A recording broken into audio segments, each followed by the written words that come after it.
de Jesús de Mico, para los que no me conocéis, soy la coordinadora de titulación de la Escuela de Archivística y junto con Tania Marcos, que está aquí de UNE, somos las responsables, ¿no? Las que nos encargamos de organizar estos webinars que se organizan conjuntamente entre la Escuela de Archivística y UNE, que es la Agencia de Normalización Española. ¿Vale? Tania, no sé si estás por ahí. Sí, sí, ¿me oyes? Genial, sí, sí. Si te parece, Tania, te doy la palabra. Bueno, pues muchísimas gracias, Anaí. Bien, como bien me han presentado, yo trabajo en la Asociación Española de Educación, que es una de las partes que está colaborando con la ESAYED en la elaboración de estos webinarios. Precisamente para impulsar y dar a conocer lo que se está haciendo en el mundo de la normalización. UNE es la Asociación Española de Normalización y somos el representante de España ante los órganos internacionales y europeos de desarrollo de estándares.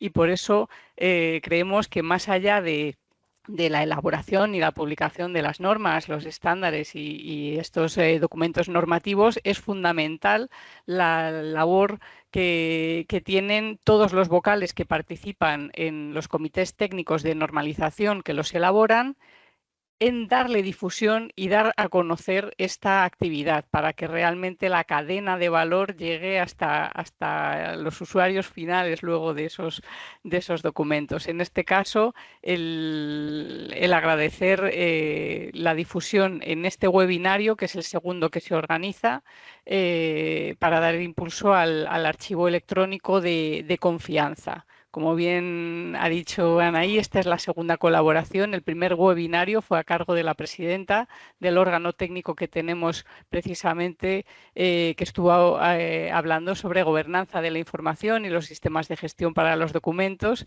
y ahora ha llegado el momento de profundizar en la relación con la reglamentación, cosa que creemos que es muy importante, indudablemente en el marco europeo y también con esa proyección internacional. Y bueno, pues simplemente decir que estamos encantados de estas colaboraciones y que están teniendo un gran éxito. Y nuestro objetivo, lógicamente, es que haya un mayor conocimiento de lo que es la actividad de normalización, que todos se sientan cercanos a la elaboración de los estándares y que puedan dejar su impronta y que sepan que tienen el Comité Nacional a disposición y siempre deseando recibir vocales nuevos, puesto que es un trabajo que es voluntario y que es cercano a todos los profesionales y que va a ayudar también a tener este conocimiento común y, y que estáis todos invitados. Muy bien, muchas gracias, Tania. Gracias, Eh, Anaí. el webinar de hoy, ¿no? Se titula El archivo electrónico único con el reglamento EUDI, que es el EIDAS, ¿vale? El 2. Seguramente ya conocéis el 1, se publicó, ¿no? Y entró en vigor, de hecho, hace relativamente poco el 2. Y hoy vamos a dedicar esta sesión con dos grandes profesionales a conocer un poquito más, ¿no? Este reglamento y en qué nos afecta. Tenemos con nosotros a dos profesionales que colaboran, ¿no? Como decía Tania, de manera voluntaria en el subcomité que se dedica a desarrollar las normas relacionadas con la archivística y la gestión de documentos, que son María García González y Francisco José Valentín Ruiz, que son los que nos van a explicar, ¿no? De la manera más amena posible, que sé que se lo han preparado así para que no se haga pesado, ¿no? Porque siempre hablar de normalización, de reglamentos, a veces se hace un poco pesado. Y son los que van a llevar la sesión. Comentaros que esta sesión la grabamos, estará disponible en breve en nuestro canal de YouTube. Podéis ir haciendo preguntas por el chat durante la sesión y al final igualmente abriremos un turno de preguntas, ¿vale? Por si alguien se quiere activar el micro, la cámara y que sea más dinámico el momento preguntas. María García González, ya les voy a presentar a los ponentes, es graduada y cuenta con estudios de máster y doctorado en ciencias de la documentación. A lo largo de su trayectoria profesional ha trabajado en destacadas instituciones tanto públicas como privadas, como por ejemplo el Senado, la Real Academia de España en Roma, realizando diversas labores de catalogación, gestión de fondos especializados. Eh, Vinculada a Odilo desde el año 2016, dentro del equipo de gestión documental, fue a partir de 2020 cuando asumió la responsabilidad de comunicación del producto de archivo y preservación digital de Odilo. Anteriormente había participado como docente en la Biblioteca Nacional de España en cursos sobre descripción de encuadernaciones. Es socia de Agrogarabato desde 2022, que si no lo conocéis ya lo podéis estar buscando. En 2025 asume la presidencia de esta cooperativa de productos ecológicos, labor que compagina con el asesoramiento externo en proyectos estratégicos de archivos y gestión documental, ¿no? Y luego tenemos a Francisco José Valentín Ruiz. También es doctor en Ciencias de la Documentación y diplomado y licenciado en esta disciplina, además de máster en Derecho. A lo largo de su trayectoria profesional ha trabajado también, ¿no?, en destacadas instituciones, tanto públicas como privadas, realizando labores de documentalista, consultor y responsable de proyectos.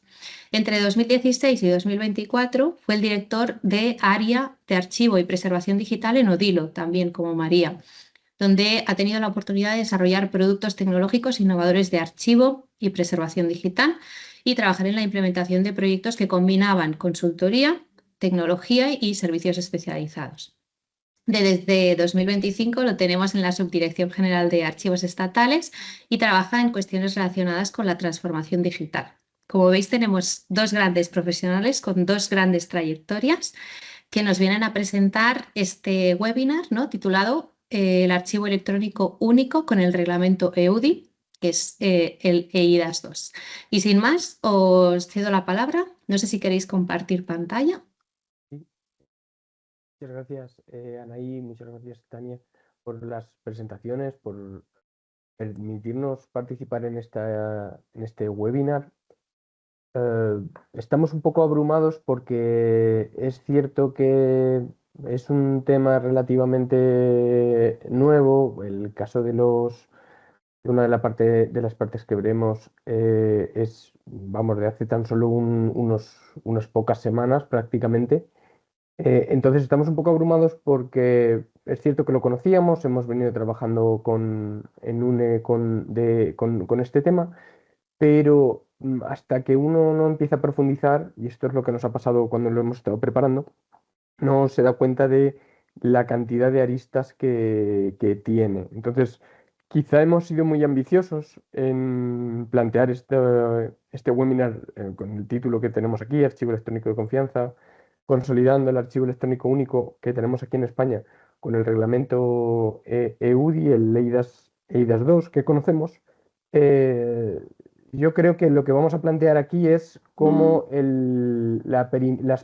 algunas de las líneas de debate que se van a abrir en la comunidad profesional. Entonces, por una parte nos sentimos tranquilos por eso y por otra, pues ya digo que un poco abrumados por no meter demasiado la pata. Esperamos ser lo más amenos posibles, pero es cierto que es un tema un poquito denso. Pero bueno, ya digo que vamos a intentar hacerlo todo lo ameno que podamos. Voy a ceder la palabra a María, que va a empezar con la parte introductoria. Van a ser cinco bloques, no los vamos a adelantar, porque ya los vamos a ir viendo sobre la marcha. Primero vamos a hablar de este nuevo paradigma del archivo en la Unión Europea, que es definición, características, qué normas están relacionadas con todo este contexto del archivo en la Unión Europea, y luego ya ahondaremos en temas más relacionados con la normativa española en concreto, pero en realidad con cuestiones que van a afectar a toda la Unión Europea en su conjunto. Entonces, sin más, pues dejo a María que empiece con la introducción, y bueno, yo también iremos interviniendo alternativamente ambos.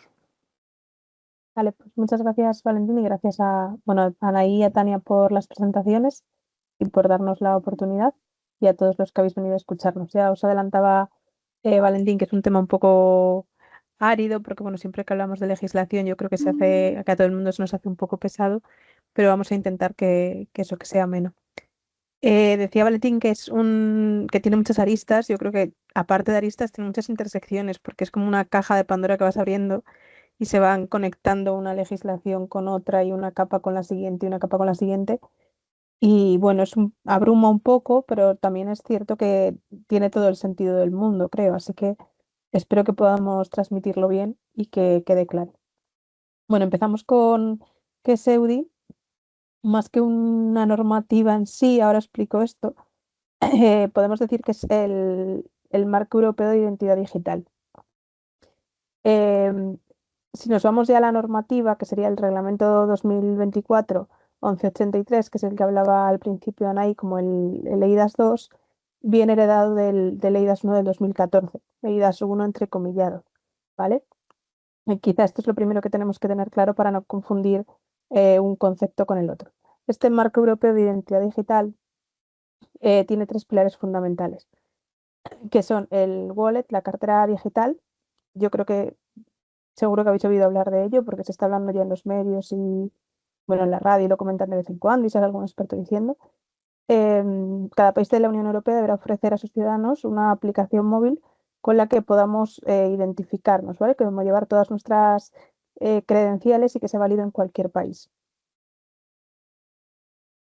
Por otro lado, ofrecer unos servicios de confianza, ¿vale? Que es donde quizá más nos vamos a centrar porque es lo que englobaría el archivo electrónico. Y este nuevo reglamento del 2024 incluye nuevos servicios que antes no existían en el primer reglamento del 14. Para nosotros para nosotros hablo como archiveros o como en esta ponencia, ¿vale? El más importante sería el archivo electrónico de confianza. Y luego la identidad transfronteriza, la posibilidad de identificarnos, estemos en el país europeo que estemos, ¿vale? Que en cualquier lugar podamos digitalmente justificar nuestra identidad. Bueno, sobre la normativa, esto es algo quizá básico, pero que si habéis estudiado la oposición seguro que os suena, porque es, bueno, el ABC, yo creo que del tema de la Unión Europea, que es cuál es la equivalencia de cada una de las normas europeas si las pasamos a un equivalente español. Hay normas europeas que es necesario adaptarlas, ¿vale? Que cada país reinterpreta o legisla sobre ellas y otras que no. En el caso de este reglamento que nos centra hoy, no es necesario hacer una transposición, es decir, según se publica en la Unión Europea, entra en vigor en todos los países de la Unión. Por otro lado, las directivas, que quizás es lo que menos nos vamos a centrar, porque no nos aplican para esta ponencia, ¿vale? Pero bueno, para que lo tuvierais, sí que necesitan una transposición y que valdrían a una ley o un real decreto. Es un mandato está orientado a resultados, es decir, la Unión Europea te dice el qué tienes que legislar y el país de la Unión decide el cómo. Y por último, los actos de ejecución, que no los hemos resaltado, pero que también también aplican en esta ponencia, serían como el brazo técnico de los reglamentos, ¿vale? Si el reglamento es el que dice cómo hay que hacer, el acto de ejecución te diría cómo hacerlo, ¿vale? Se equivaldría a un reglamento o a una orden ministerial. Y también son de aplicación directa. Bueno, en el eIDAS del 2014, ¿vale? El reglamento 910 del 14, él tenía un objetivo que estaba basado en crear un mercado común para transacciones electrónicas seguras, ¿vale? Era más, bueno, cada país tenía su propio sistema y no era tan sencillo utilizar desde el móvil, entonces se quedaba un poco obsoleto pues a las alturas que estamos, que creo que prácticamente todo lo hacemos con un smartphone. Los servicios clave, pues la firma electrónica, el sello electrónico, el sellado de tiempo, la entrega electrónica certificada y la autenticación de servicios de sitios web. En cambio, en el 2024, aparte de adoptar estos servicios del 14, también se incluyen otros nuevos, como el archivo electrónico, los libros mayores electrónicos, los ledger, gestión de firmas a distancia y declaraciones electrónicas de atributos. El objetivo, vuelve atrás, Sí, perdona. nada. se introduce la cartera digital europea, el wallet, que ya lo hemos hablado, y la idea es que cada uno tenga una identidad digital reconocida en toda Europa, ¿vale? Se centra más en el ciudadano y en el uso de esta identidad digital, o de esta presencia en Internet. Un poco lo que os adelantaba. El cambio es del papel digital o del papel digitalizado, es decir, un modelo que se basaba en tal cual lo que teníamos en papel, poderlo representar en un formato digital, ¿vale? A que sea realmente una identidad. Por eso el reglamento del 2024 está más basado en el dato, mientras que el del 2014 buscaba la digitalización de la administración.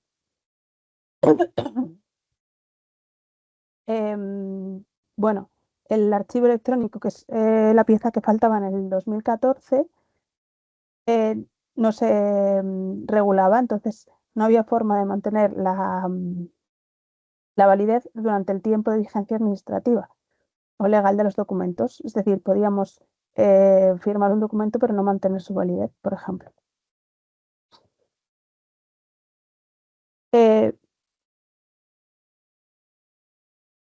Perdón. No, vete a la siguiente, perdón. Los servicios de confianza del Reglamento 910 del 2014, aunque ya los hemos nombrado, por un lado, la firma electrónica estaba enfocada a las personas físicas, los ciudadanos, y la función es permitir que una persona firmase un documento digitalmente con la misma validez que una firma manuscrita, ¿vale? Quizá yo creo que es lo que más como ciudadanos hemos podido utilizar y lo que más creo que conocemos. El sello electrónico enfocado a personas jurídicas, ¿vale? Empresas, instituciones, sería el equivalente del sello de caucho que todos conocemos, pero en digital. Por otro lado, el sello de tiempo, que lo que hacía es marcar una evidencia temporal de que ese documento es representativo de un momento determinado. El servicio de entrega electrónica cualificada, que equivaldría al burofax o la carta tradicional, que proporcionaría pruebas del envío y de la recepción de los datos, y la autenticación de los sitios web, que son certificados que garantizan a un usuario que un sitio web es auténtico.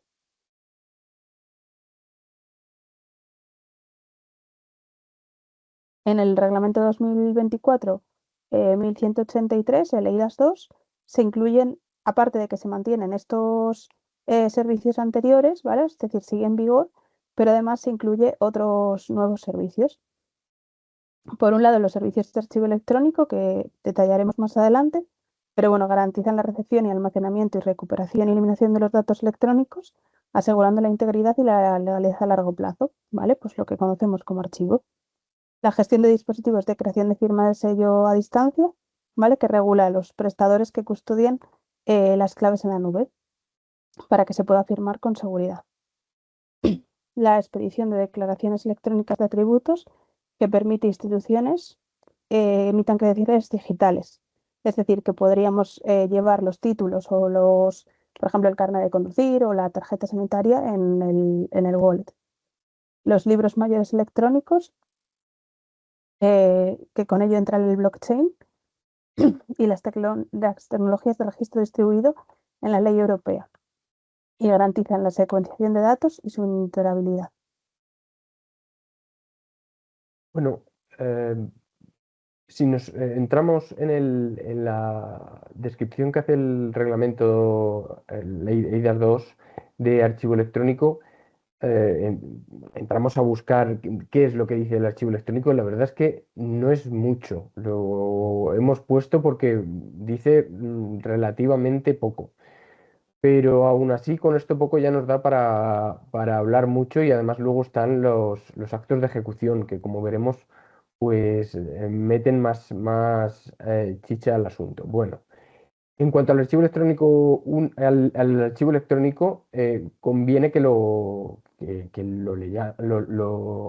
leáis. Lo ponemos aquí para que mientras hablamos de él, pues podáis leer la definición. Yo me quedaría con esta parte de garantizar su durabilidad y legibilidad y de preservar su integridad, confidencialidad y prueba de origen durante todo el periodo de conservación. O sea, nos define qué es el servicio de archivo electrónico, sin cumplir los elementos de esta definición, pues no se puede considerar que se está prestando el servicio bajo el marco de IDAS 2, del reglamento EUDI. Más sobre el archivo electrónico, pues los efectos jurídicos. Esta es una parte importante, luego veremos qué consecuencias tiene. Dice que no se denegarán efectos jurídicos ni admisibilidad como prueba en procedimientos judiciales a los datos y documentos electrónicos conservados mediante un servicio de archivo electrónico por el mero hecho de estar en formato electrónico o de no haber sido conservados mediante un servicio cualificado de archivo electrónico. ¿Vale? Esto veremos qué es lo que quiere decir específicamente, ¿vale? Pero por una parte que no necesariamente un proveedor de servicios, un tercero, que es hacia donde se dirige el servicio cualificado de archivos, tiene que prestarme el servicio de archivo para que yo entienda que los documentos, por ejemplo, custodiados por los servicios públicos, cumplen las garantías jurídicas, son admisibles como prueba. Es importante que tengamos esto en cuenta. Ahora después veremos algunos más detalles sobre esto. Y los datos y documentos electrónicos conservados mediante un servicio cualificado gozarán de la presunción de integridad y de su origen, por lo que respecta a la conservación, etcétera, ¿vale? Es decir, que los datos y documentos que estén en un servicio cualificado de archivo electrónico, pues ya se considerarán que cumplen con estos efectos jurídicos, ese criterio de no discriminación. Y en relación con más requisitos técnicos, pues una serie de requisitos, no muchos, que tienen que cumplir los prestadores de servicios cualificados para cumplir bueno, pues para poder prestar estos servicios. Luego veremos que los actos de ejecución profundizan mucho más en esto. Esto es lo que más a lo que más profundo se va a llegar, ¿no? Cuando veamos la parte de los requisitos. Pero bueno, tecnologías para garantizar la durabilidad y legibilidad de los datos, procedimientos que garanticen que los datos y documentos electrónicos se conserven de tal forma que preserven su integridad y prueba de origen, permitir a los usuarios obtener un informe de inmutabilidad de los datos y documentos, en fin, a priori, nada que parezca muy exigente. Ahora veremos cómo se materializa después esto. Tened en cuenta que esto es solo el reglamento. Y por último, los estándares, ¿vale? Bueno, a fin de garantizar la aplicación uniforme de los requisitos, la Comisión establecerá mediante los actos de ejecución las normas para los servicios de archivo electrónico único. Esto va a ser lo que más profundidad nos va a dar en cuanto a los requisitos técnicos, que también hablaremos de los actos de ejecución, ¿vale? Ahora mismo nos centramos aquí. María, si quieres te paso esta parte. Vale. Bueno, ¿qué pasa con el papel y con la documentación electrónica anterior? En general encaja mal la visión histórica que tenemos de los archivos con la definición del artículo 3.48. Porque si teníamos antes que el presente reglamento no debe aplicarse a la conservación de documentos históricos en archivos públicos, también dice el artículo 3.48 que tenemos que hacerlo durante todo el periodo de conservación. Entonces, esto nos supone un conflicto, ¿no? A los archiveros por lo menos, porque si es durante todo el periodo de conservación, va más allá de la vida administrativa o vida legal del documento, que entiendo que es a lo que o entendemos que es a lo que se está refiriendo este artículo. Bueno, tened en cuenta que la inspiración de lo que nos da el considerando no es parte del articulado, nos da la inspiración de la ley. Nos dice que no se va a dirigir a los documentos históricos en archivos públicos, pero no nos especifica, es cierto que no nos especifican qué es lo que se considera archivo histórico o documento histórico. Es decir, un documento electrónico también podría serlo. Eso es lo que creo que deja un poco al albur de las normativas nacionales, ¿no? Que interpretemos dónde está el límite, dónde está este periodo de conservación.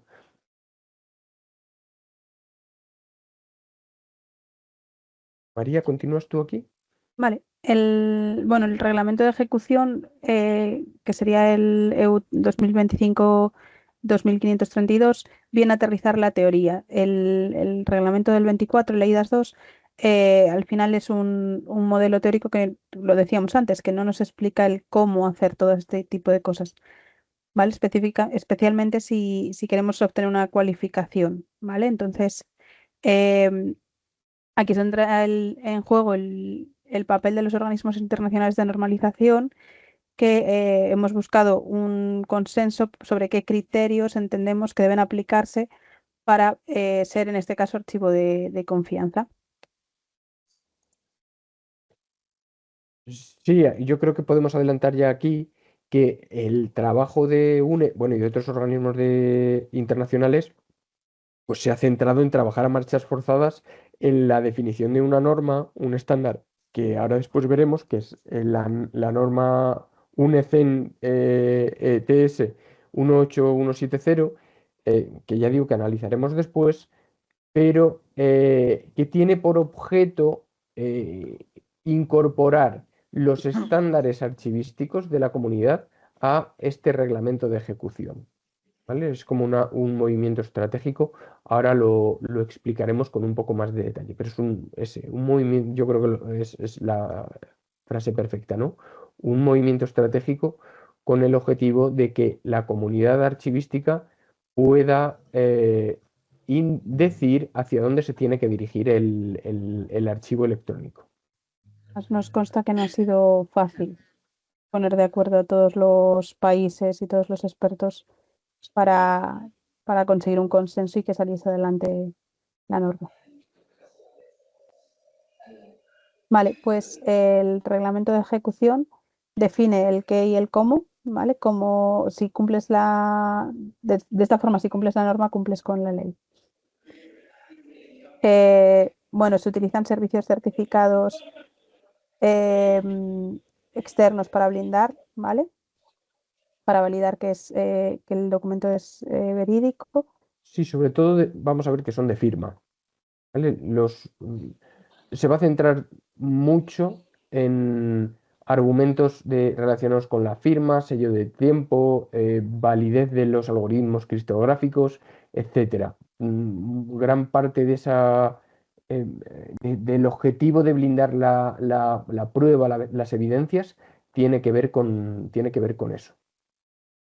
Sí, además, bueno, entendemos que el archivo tiene que estar en contacto con otros procesos, no solo el mero hecho, o sea, el mero archivo del documento, sino con el resto de integrantes. El informe de evidencias, ¿vale? Que establece cómo debe ser el producto que entrega el archivo, no solo el documento que conserva, sino entregarlo junto con un informe de evidencias que esté automatizado, ¿vale? Debe ser un extracto técnico que resuma la trazabilidad del documento. Debe confirmar que el documento es idéntico al que ingresó. Y este informe, a su vez, debe estar sellado y firmado por el prestador. Y luego la neutralidad tecnológica con vigilancia criptográfica, que aunque el reglamento no obliga a utilizar una marca de software concreta, sí obliga a vigilar la obsolescencia criptográfica. Obliga al archivo a realizar un resellado con algoritmos nuevos antes de que el antiguo sea vulnerable. Es decir, no permitir que se pierda la trazabilidad del documento o la validez del documento. Bueno, para no perdernos, ¿dónde estamos? Entonces, por una parte, el reglamento EIDAS 2, conocido como EIDAS 2, en realidad el nombre correcto es EUDI, es una ampliación de EIDAS 1 y por eso se llama comúnmente EIDAS 2. Esta está en la cúspide normativa. Los actos de ejecución que dicen qué normas son de aplicación. Es un documento relativamente breve que hace pues, un listado de normas que son aplicables, luego las vamos a ver. Y una de las normas que son claves en los actos de ejecución, que es esta que os decíamos, que es un movimiento estratégico que se ha realizado por parte de la comunidad de normalización, también por UNE, para pues posicionar la perspectiva archivística dentro del archivo electrónico. Si no nos arriesgábamos a que esa visión archivística quedara al margen y que fuese algo exclusivamente tecnológico, ¿vale? Veréis que tiene una gran parte tecnológica, pero también tiene una parte muy vinculada con la preservación. De hecho, esta norma técnica es un perfil de aplicación de la ISO 14721 de OAIS, ¿vale? Específico a esta situación. Vale, María, te dejo esto a ti. Yo te iba a decir que te lo dejaba a ti, que has estudiado el máster de Derecho, Qué pero bien, vale, bueno. Bueno, como quieras. sí, venga, dale. Bueno, pues agrupamos la normativa que aplica en 4 bloques. Por un lado, los reglamentos europeos, que son los que hemos venido viendo, ¿vale? El EIDAS 2, falta el EIDAS 1, que luego pienso que igual lo teníamos que haber puesto, porque en realidad parte sigue en vigor, ¿no? Lo damos como incluido. Sí, el reglamento de ejecución. Luego, en cuanto al... No me paro en esos que ya hemos, creo que, hablado y seguiremos hablando de ellos. En el soporte técnico tenemos las normas ETSI, ¿vale? Que son las que el archivo debe consumir para asegurar que la criptografía no caduque. Que además Tenemos por un... están citadas en este reglamento. Es decir, decíamos, eh, el reglamento cita esta norma que hemos hecho rápidamente, pero las normas técnicas, las que son más de carácter tecnológico, informático, están también citadas en el reglamento. Es decir, para cumplir con el archivo cualificado, tenemos que cumplir con esto, ¿vale? Y con este conjunto de normas técnicas. Bueno, las tenéis ahí detalladas, cada una por lo que son, requisitos generales, sellos de tiempo, algoritmos y claves y validación de firmas. Luego, las otras que decía Valentín justo ahora, las de referencia a la preservación. Por un lado, la ISO 14721 del modelo EASE y luego la 18170 del 2025, que es la que ha salido hace bien poco, que es la especificación técnica europea para la prestación de servicios de archivo electrónico, ¿vale? Lo que hemos estado comentando. Y luego, si nos vamos al contexto nacional, y por eso decíamos que era un tema que iba como sacando cajas y metiendo nuevos conceptos, pues tenemos, por un lado, la Ley de Servicios de Confianza, ¿vale? La 6 del 2020 y la 39 y la 40, el Esquema Nacional de Interoperabilidad con sus normas técnicas y el Esquema Nacional de Seguridad. Bueno, esto es en el contexto español, ¿vale? Ahora después hablaremos. Y ahora llegamos a esta convergencia, lo que nosotros ya conocíamos en el caso de España, el Archivo Electrónico Único y el reglamento EUDI EIDAS 2. Venga, María, dale. Bueno, pues por un lado, lo que decíamos, teníamos la normativa española y por otro la norma europea. Si nos vamos a la normativa española, todos creo que ya hemos oído hablar del archivo electrónico único. Sumándole la normativa europea nos sale que es único y de confianza, ¿vale? Eso grosso modo. Bueno, la normativa española representa el camino recorrido en las leyes 39 y 40 y el Esquema Nacional de Interoperabilidad, el ENI, las normas técnicas de interoperabilidad. Y luego a la derecha pues tenemos se englobaría las normativas europeas, ¿vale? Desde el EIDAS 2, las normas de ejecución, etcétera, etcétera. No Bueno, sé si quieres completar algo. no, yo creo que nos vale esta... Aquí diréis, qué lío, qué necesidad teníamos de esto. Pues digo, pues sí, la verdad es que sí. Bastante teníamos con lo nuestro, que no lo habíamos acabado de entender todavía, como para meter más factores en la ecuación, pero es la realidad. Este es el contexto normativo, veníamos bueno, de esta situación. O sea, nuestro contexto de administración electrónica es heredero de unas leyes que empezaron en 2007. Todo esto ha evolucionado, toda esta normativa ya la conocemos bien. Hay un conjunto, recuerdo, que el Real Decreto que desarrolla las leyes 39 y 40 no es tan antiguo, es de hace solo unos años, el Real Decreto 203 2021. Había normas técnicas que teníamos desde hace mucho tiempo, algunas que se habían actualizado, como el Esquema Nacional de Seguridad, por ejemplo, y hay un conjunto de normas técnicas que vienen en el Real Decreto 203 que no habíamos desarrollado todavía. Las de preservación digital, las de transferencia, la de preservación de datos, de bases de datos. Todas estas estaban todavía por desarrollar, siguen estándolo, ¿vale? Y en este ínterin se nos aprueba el reglamento EUDI, EIDAS 2, que nos entronca directamente con el archivo electrónico único. Ahora vamos a ver, porque son conceptos muy similares, y los actos de ejecución que no hemos incorporado aquí, pero que están a este nivel, y al nivel de las normas técnicas de interoperabilidad, el resto de normas. Las normas ETSI, que son las tecnológicas, ya he dicho, y la especificación técnica europea, que también podemos considerar como una norma técnica, ¿vale? Entonces, pues complicamos aún más el ecosistema. Si quieres, sigo yo por aquí, María, o sí. Vale. Os recuerdo un poco los componentes que tenía el archivo electrónico único. Todo esto es desgranado de la ley del Real Decreto 203. Decíamos que eran documentos pertenecientes a procedimientos finalizados, expediente electrónico único y otras cosas, porque el Real Decreto 203 me permite meter otras cosas. No vamos a hablar del detalle de esto. Decía también la ley, preferiblemente conservar en electrónico, salvo cuando no sea posible. Bueno, esto si queréis lo tachamos, lo del salvo cuando no sea posible, y nos olvidamos de excepciones de ese tipo. Los objetivos eran de autenticidad, integridad y conservación y consulta. Teníamos que garantizar todo esto en el archivo electrónico.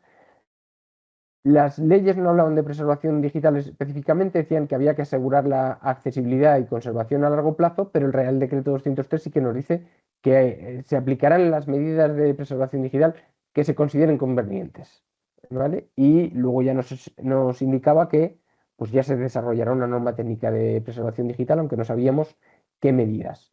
Medidas de seguridad conforme al Esquema Nacional de Seguridad, pero casi cada institución era, en cierto modo, entre comillas, libre de definir el nivel que aplicaba a su archivo, estos con matices, y también nos dice el Real Decreto 203 que no solo es tecnología, es un conjunto de sistemas y servicios que va más allá. Si analizamos el objeto, los expedientes electrónicos, bueno, también hablamos en el Real Decreto 203 de bases de datos con unas condiciones. No es el momento de sacar este tema, pero lo dejamos ahí para que se quede así difuminadito y que nos acordemos de las bases de datos. Expedientes electrónicos que están compuestos por documentos que tienen que tener un índice foliado con unas características muy claras que nos dice la norma, unas firmas que aplican tanto a los documentos como al expediente, a este índice, una serie de metadatos mínimos obligatorios, una lista de valores reglados para esos metadatos mínimos obligatorios, la estructura del XML que conforma todo esto también está acotada, y también se supone que hay una norma técnica que nos acota los formatos admitidos de archivo, ¿vale? De los documentos que lo componen, pues también están. Y habíamos llegado a la conclusión, ¿vale? No sé si esto es un consenso, pero luego lo podemos debatir, que desde la perspectiva archivística no podíamos dejar al resto de la realidad documental al margen, porque aparte de esos expedientes electrónicos había otros que no cumplían con las características que se habían generado en electrónico durante mucho tiempo y que no eran exactamente como dice la norma, que también había cosas que eran los expedientes híbridos, que hay veces que el índice estaba bien, pero que hay veces que le faltaban cosas, que no siempre todos los documentos estaban firmados o no siempre las firmas eran válidas, que había metadatos mínimos obligatorios, pero que necesitábamos para nuestra gestión metadatos de gestión documental, los MGD, bueno, y otros formatos, no me limito a estos, y los metadatos del negocio, porque si no, no podíamos gestionar los expedientes o no podíamos explotarlos.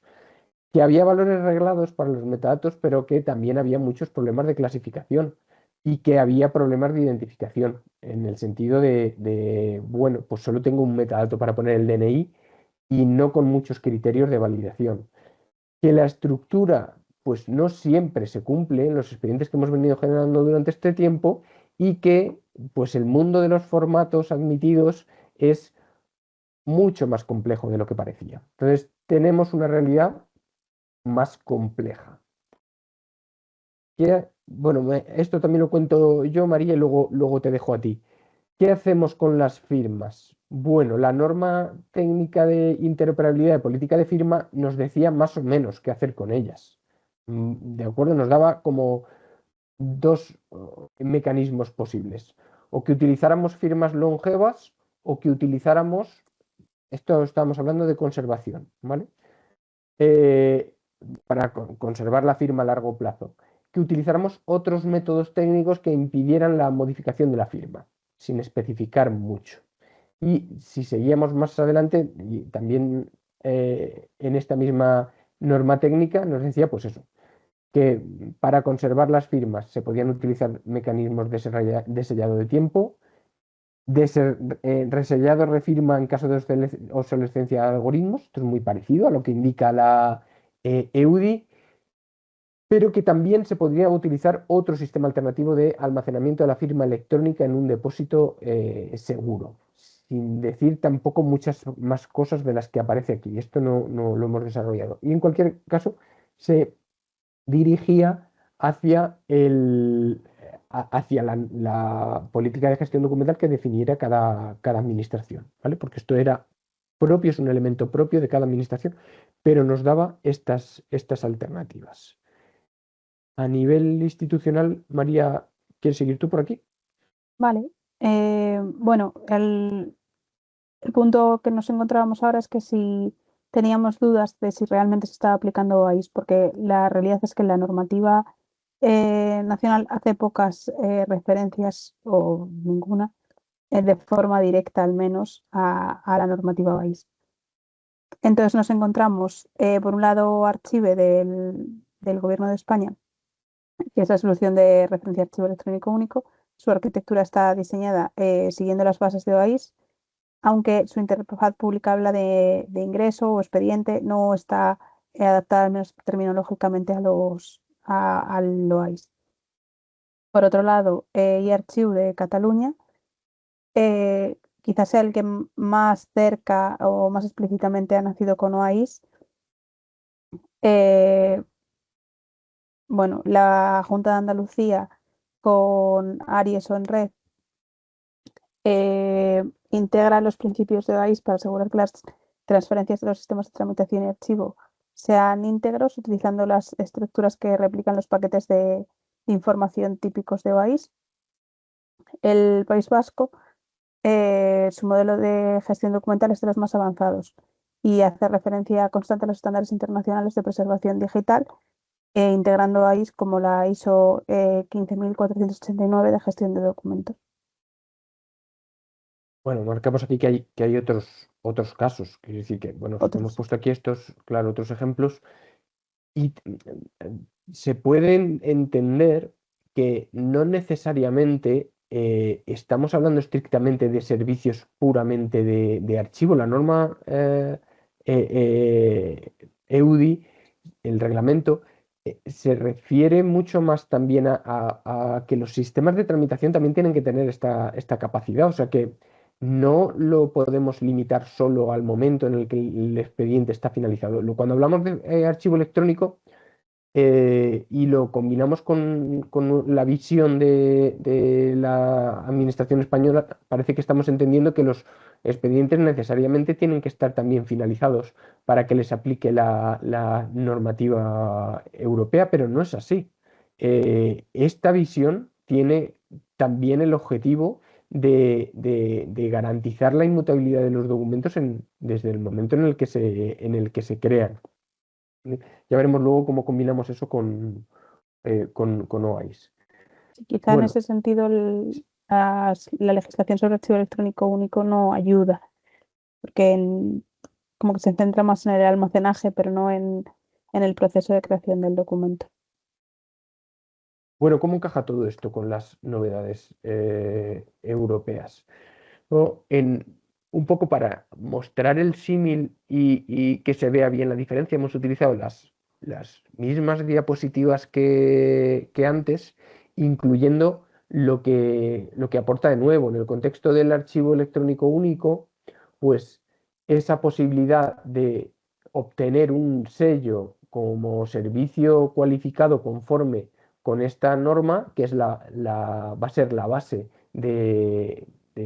bueno, si cumples con esta norma, pues lo que nos está diciendo es que estás cumpliendo con los servicios cualificados de archivo.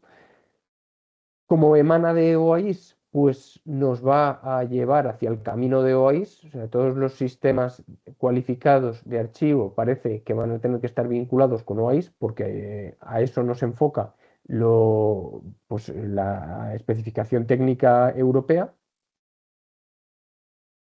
Ah, esta visión ampliada de más cosas nos viene muy bien la descripción que decíamos al principio, la recuerdo. Dice, no se denegarán efectos jurídicos porque no estén conservados mediante un servicio de archivo electrónico cualificado, ¿vale?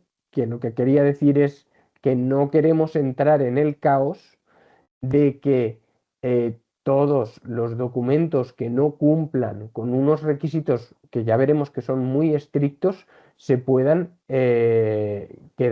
repudiar por otras administraciones, por la Administración de Justicia, etcétera. No queremos, la Unión Europea tampoco busca el caos.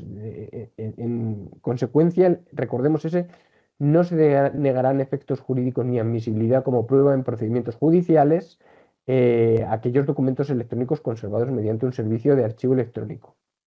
¿Vale? O sea que no necesariamente vamos a repudiar documentos que no se hayan conservado, digamos, hasta la fecha, como nos dicen los requisitos. Y sobre todo no repudiemos el trabajo que hagan las instituciones públicas. En ese sentido, algo de tranquilidad. Y lo que habría que añadir en cuanto al objeto es esa gestión de las firmas conforme a las normas ETSI, que luego veremos, y el encapsulado IP, esto es que es con mucha orientación OAIS, está encapsulado del zip, envío al archivo, conversión en AIP, previa verificación de que los requisitos previos se cumplen y demás, va a ser una de las claves de ese perfil de aplicación de la ISO 14721 al que hemos llegado como consenso de los organismos de certificación. ¿Vale? ¿Sigues tú por aquí, María? Vale. Bueno, ¿qué sucede con las firmas? Pues si cruzamos por una parte la NTI de política de firma y sello de la administración con la normativa europea, se nos quedarían dos ámbitos de aplicación. Por un lado, el ámbito de aplicación EUDI, a fin de garantizar su durabilidad y legibilidad y de preservar su integridad, confidencialidad y prueba de origen durante todo el periodo de conservación. Esto recordemos que puede ser a muy largo plazo en el tiempo. Y por otro lado, el ámbito de aplicación histórico, que según nos indica EUDI, quedaría fuera del alcance del archivo electrónico. La NTI nos daba otra alternativa, aunque no se concreta normativamente. Bueno, esto a mí creo que nos daría para hablar toda la tarde de esto. Entonces, ¿dónde están los límites del ámbito de aplicación de UDI y dónde se entiende lo del archivo, lo del ámbito histórico este? Ya hablábamos antes. En cualquier caso, lo que el archivo electrónico de confianza nos descarta era la segunda alternativa de la norma técnica de interoperabilidad española de política de firma y sello electrónicos. ¿Vale? Nos descarta esta del almacenamiento de firma electrónica en un depósito seguro porque para aplicar los criterios de EUDI, van a ser necesarias estas normas técnicas, ahora hablaremos de ellas. Bueno, yo creo que esto te lo voy a pasar a ti, María. El núcleo técnico del archivo electrónico de confianza, empieza tú por aquí, si te parece. Vale, sobre todo si hasta este punto si hay dudas o alguien quiere preguntar algo, creo que antes de continuar, porque creo que lo que llevamos es bastante denso. No sé, creo que no ha entrado nada por el chat, pero por si acaso alguien... Bueno, si no se nos ha ido la mitad de la audiencia después de este paseo que hemos dado no hemos hecho más que empezar, ¿eh? Pero bueno, Esto si era la hay... introducción. esta era la introducción. Bueno, seguimos. Para Vale. nada, chicos, está fenomenal. Sí, seguimos. ¿Vale, María? Vale, pues bueno, ¿qué es lo que nos da la presunción de conformidad? Pues la UNE 18.170 del 2015.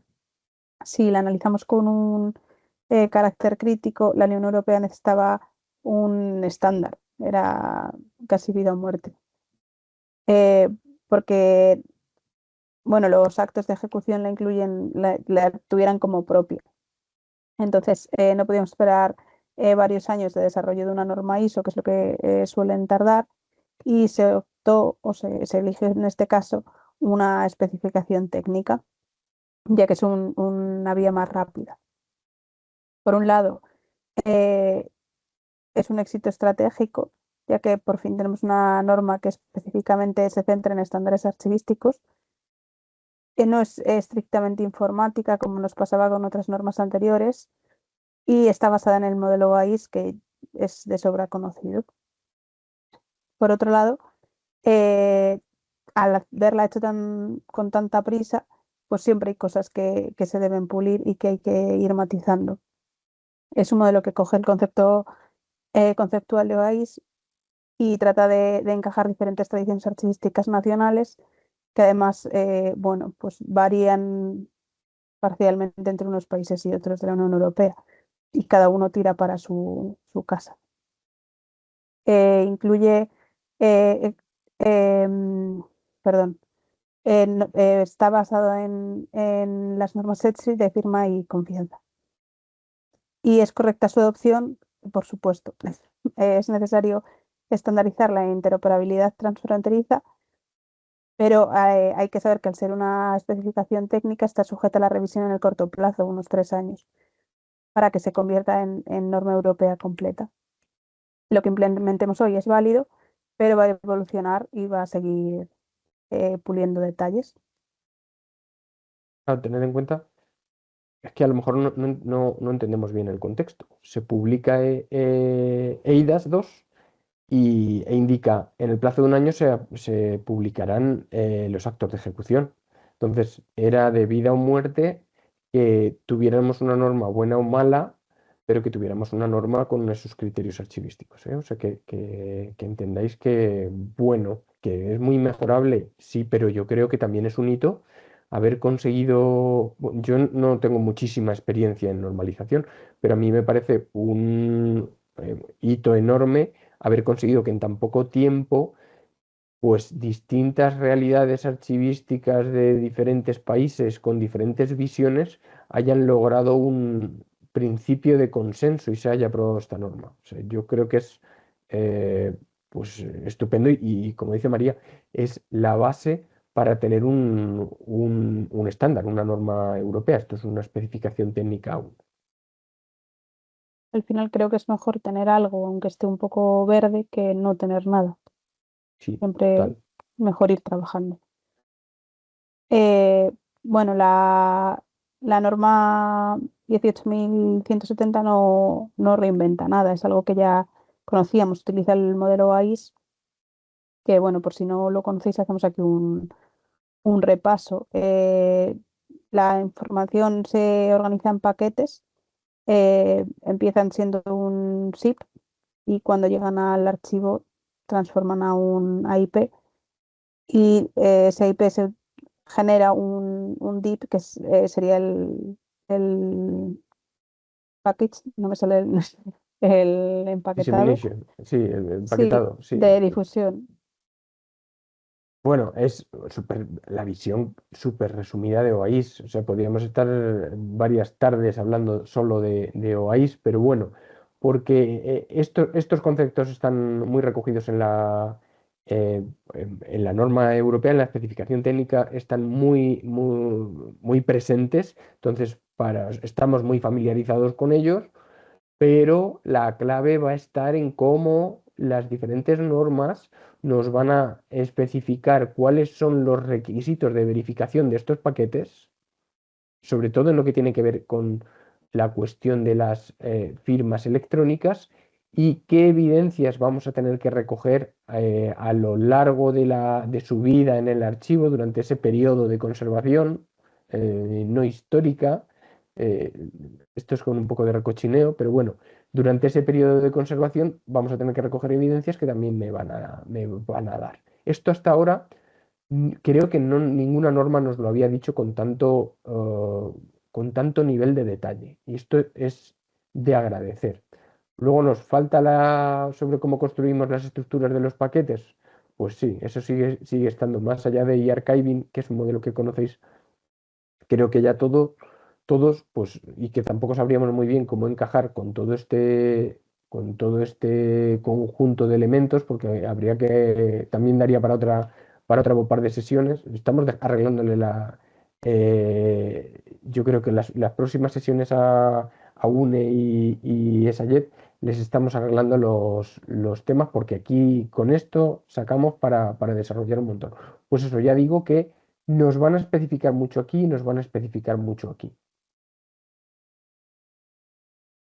Bueno, la norma tiene dos procesos críticos. Por una parte la ingesta y por otra parte la preservación.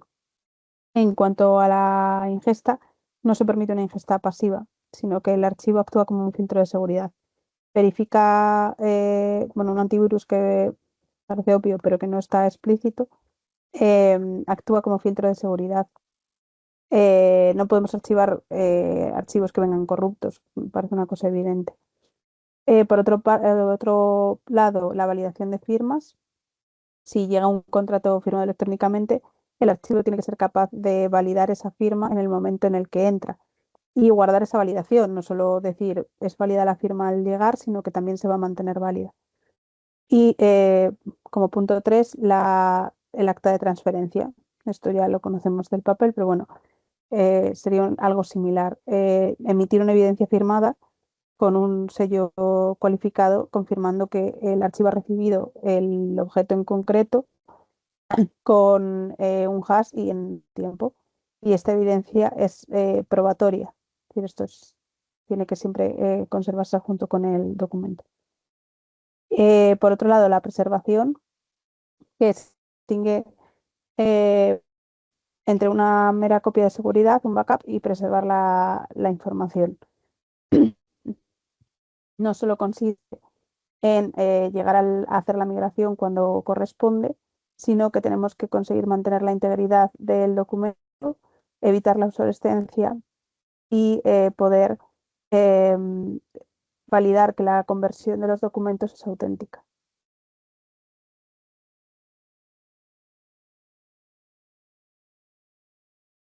Bueno, en cuanto estamos incluyendo, veis que estamos incluyendo también las cláusulas. Uno de los puntos más importantes para los auditores, los juristas, es el de la trazabilidad. Un archivo electrónico debe ser transparente. Esto es uno de las Yo creo que lo hemos abordado porque os he abordado en la norma, porque de lo que se trataba de huir era de proveedores que no son transparentes en estas políticas, de modo que la norma, es la especificación técnica 18170, exige mantener un registro de eventos inmutables, e indica qué es lo que se registra, todo lo que afecta a la vida del documento, cuándo entró, quién accedió, si se migró de formato o si se eliminó, ¿vale? Si hubo un expurgo legal. Aquí es donde los actos de ejecución se ponen, digamos, más estrictos con la integración de servicios, porque Por ejemplo, la cláusula 1331, que se refiere a la hora fiable, no, no sugiere, impone fuentes de tiempo fiables. Entonces, en un servicio de archivo, pues se podría utilizar la hora del servidor, pero para un servicio cualificado hay que aplicar sellos de tiempo cualificados. ¿Esto por qué? Pues porque si un administrador borra un expediente o un documento, debe quedar rastro inalterable de cuándo y quién lo hizo. Si usamos la hora del servidor, pues se puede hacer. Se pueden cambiar la hora de la máquina, borrar el archivo, volver a poner bien la hora. Bueno, se puede trampear. Con un sello de tiempo eso no es posible. Y es donde reside la confianza del sistema. ¿Qué pasa? Que esto hace que se compliquen mucho las cosas. En los sistemas de archivo puros no estábamos pensando en tener que estar resellando todos los documentos todo el tiempo. Es aquí donde se aplican pues varias de las normas que vamos a ir viendo, tres de ellas. La primera tiene que ver con las firmas electrónicas, ¿vale? Esta es la norma base para la seguridad para cualquier prestador de servicios de confianza y ahí está relacionado con varias de las cláusulas, de las especificaciones técnicas. Se sitúa en la base esta norma. Antes de hablar de archivar, tenemos que demostrar que somos una organización segura. Esta norma aplica a cualquier prestador de confianza, ya emita certificados o guarde documentos. Estas normas, las que vamos a ver ahora, ya eran aplicables a los prestadores de servicios de firma. De hecho, muchos de los que estaban certificados a nivel europeo eran españoles. Muchos prestadores de servicios españoles contaban y cuentan con acreditación de servicios cualificados de firma, firma longeva, sello de tiempo, etcétera, que estaban recogidos con esta norma. O sea que esto no es nuevo, no se ha aplicado ahora. Lo que es nuevo es que se aplique a los servicios de archivo. Referencias en el acto de ejecución. Bueno, pues lo que decía es muy específico aquí. Nos obliga a cumplir la cláusula 5, tener una declaración de práctica pública, las 7.5, cómo gestionamos las claves criptográficas, las 7.8, la seguridad de la red. Ojo a esto último, porque el acto añade requisitos extra como análisis de vulnerabilidades trimestrales, más detalles técnicos. No vale con tener un servidor seguro, la norma exige seguridad física, quién entra al CPD, seguridad de personal, quiénes son los administradores, tienen antecedentes y una gestión de riesgos continua. Esto nos suena mucho al Esquema Nacional de Seguridad. De hecho, va a tener mucho que ver con el Esquema Nacional de Seguridad, lo que hasta ahora, pues digamos que teníamos cierta libertad para decir si nosotros consideramos que nuestro archivo era un NS medio, bueno, o bajo, alguien que consideraba que era bajo, pero era medio alto, esto no nos va a dejar opciones. Va a tener que ser alto. La siguiente, sobre elementos criptográficos, esta norma es la que nos dice cuándo o qué criterios deben seguirse para garantizar que un algoritmo sigue vigente. Ya sabemos que hace unos años SHA-1 se consideró que ya no era válido, pues porque era un algoritmo vulnerable. Hoy, pues esta norma es la que viene a decirnos cuáles son los criterios que tienen que plantearse. De hecho, el reglamento en la cláusula 7.6 exige controles criptográficos, nos remite a las listas de algoritmos que se consideran válidos y nos obliga también a monitorizarlos, que es aquí donde está el concepto de preservación de la seguridad. Un archivo de confianza no es un almacén estático, es dinámico, y si dentro de 5 años esto nos lleva a que, qué sé yo, que la computación cuántica nos hace que todos estos algoritmos sean vulnerables y que tengamos que buscar otros, pues que tengamos que hacer un resellado masivo con los elementos de firma que haya en el futuro. Bueno, lo que decía, todo esto nos hace pensar que, bueno, nos hace pensar, no, nos lleva a que la visión que teníamos hasta hace un tiempo de que el NS era algo que al archivo solo aplicaba colateralmente, pues se rompe totalmente, porque con estos criterios que hay, solo los soporta un sistema que esté certificado como NS de categoría alta. Con lo cual, en el caso de España, además de exigir los requisitos de las especificaciones técnicas, de ese cumplimiento de las especificaciones técnicas, vamos a tener que exigir NS categoría alta. Ya tenemos que exigir algo, pero podríamos acreditarlo como categoría media. Bueno, te dejo esto un poco a ti, María, lo del impacto y los retos, bueno, impacto, retos y mercado. Bueno, eh, parte del objetivo de la Unión Europea es eliminar la fragmentación y bueno, regular el mercado. Em, por una parte, genera confianza el sistema, permite la libre competencia entre empresas y evita la existencia de sistemas propietarios. Bueno, Bueno, sí, dale, perdona. sigue. Dale. Tened en cuenta que la Unión Europea, esto choca un poco con la política de algunos, con la política o con el planteamiento habitual que teníamos muchos de los países, ¿no? Por ejemplo, en España tenemos como una tradición más pública de los archivos, que no nos orientamos tanto a esa libre competencia, pero desde las instituciones europeas, cuando se está hablando de archivo cualificado, de un servicio cualificado de archivo electrónico, lo que se está pensando realmente no es en que lo presten las administraciones públicas.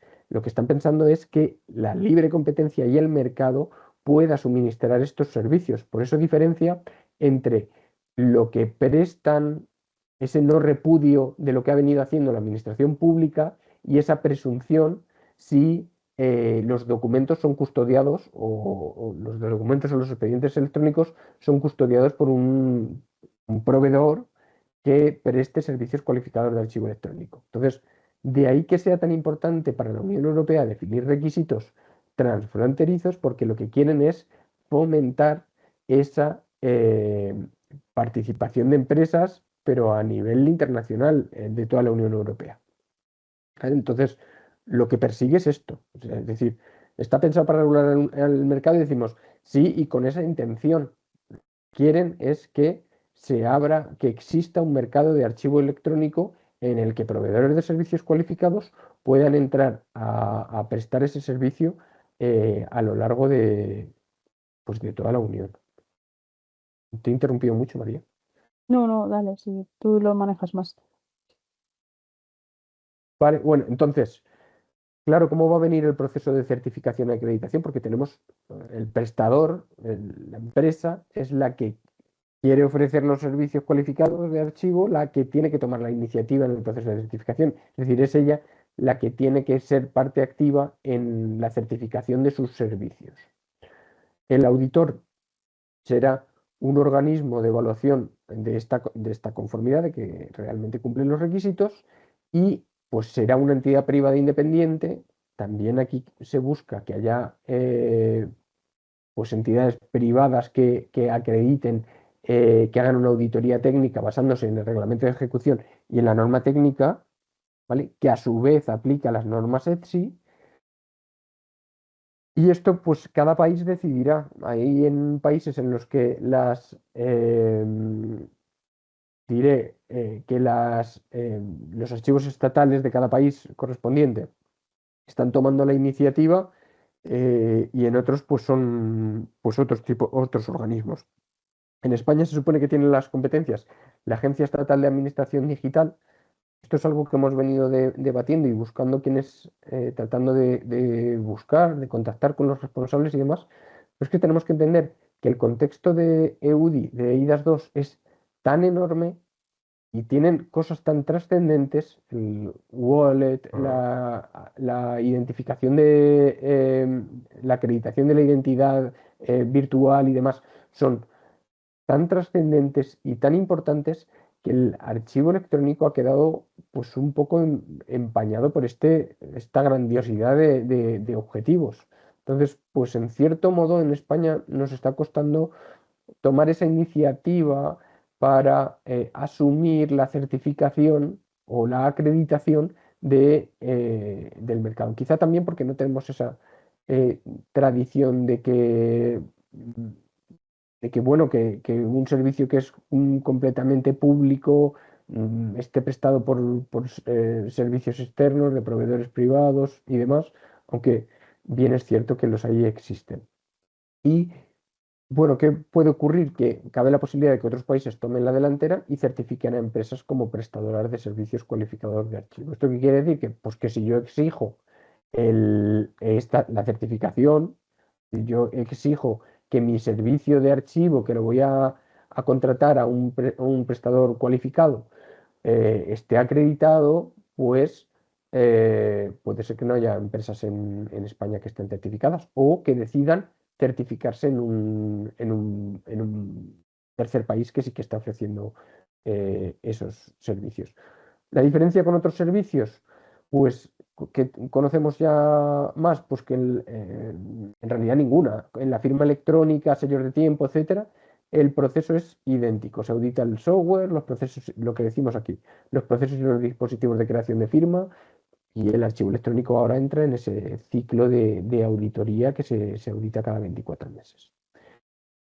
Bueno, no sé si te animas, María, a hablar un poco de lo que están haciendo otros países. Yo creo que Termina más o tú. menos antes, sí. Sí. Bueno, Francia e Italia se han mostrado muy activos en este tiempo que hemos estado trabajando en la especificación técnica.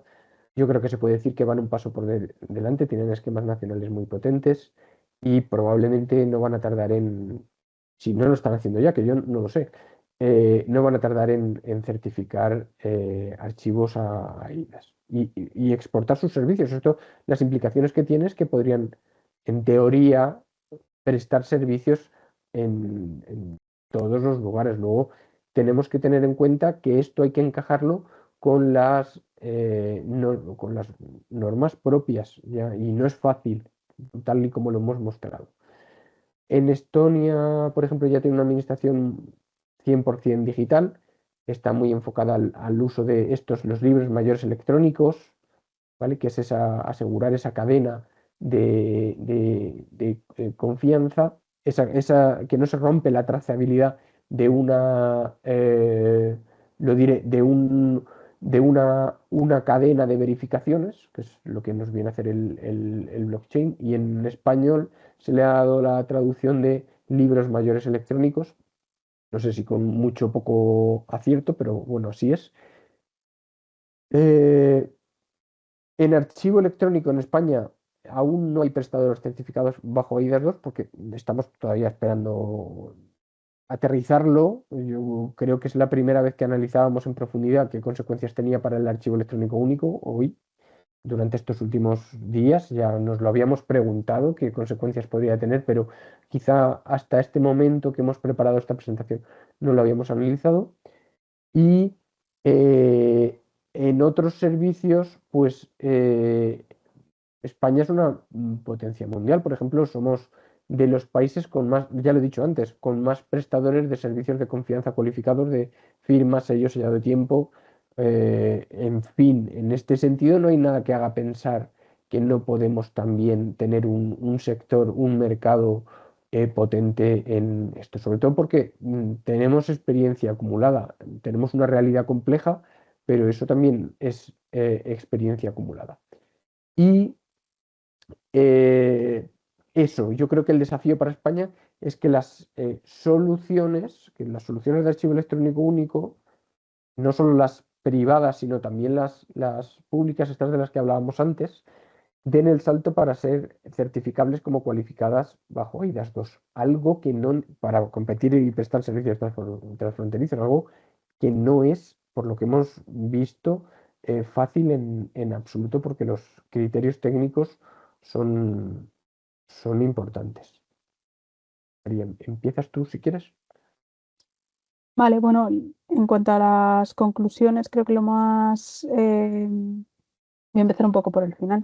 Si cumples la norma, cumples la ley. O sea, al final tampoco es tan difícil, entre comillas. Parece todo muy complejo, pero luego es como ir siguiendo una serie de pasos y de checklist. Y entender eso, que no guardamos documentos, sino que custodiamos evidencias. Creo que esa es un poco la clave del archivo y el cambio de visión que creo que tenemos que hacer como profesión.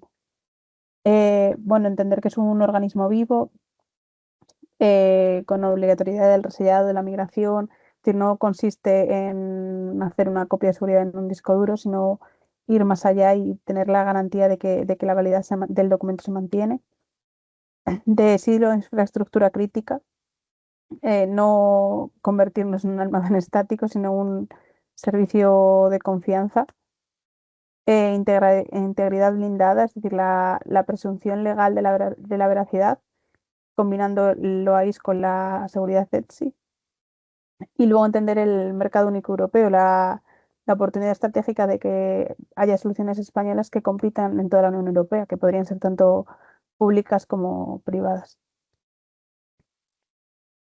Bueno, claro, estas son las conclusiones que hemos marcado. Yo destacaría también, pues, esa eh, perspectiva de que el archivo no queda aislado. Tened en cuenta que hasta ahora lo que habíamos visto en el contexto español con el archivo electrónico único era que el archivo esperaba hasta el final y estábamos esperando que ingresaran expedientes en nuestro archivo, pero no acabamos de saber cómo, pero no llegaban porque todavía estaban en fase activa y demás.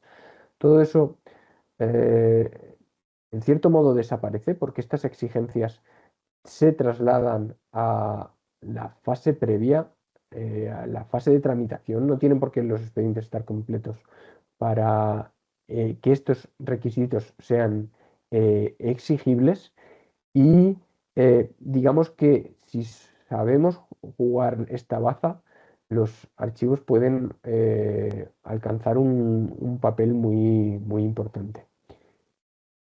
Nosotros queríamos dejar un espacio para el debate porque es cierto que hemos lanzado un montón de temas con un montón de aristas, pero es posible que haya muchas, o esperamos que haya muchas preguntas, esperamos que se abra un animado debate en este sentido, y así nos gustaría, y este es un poco el objetivo.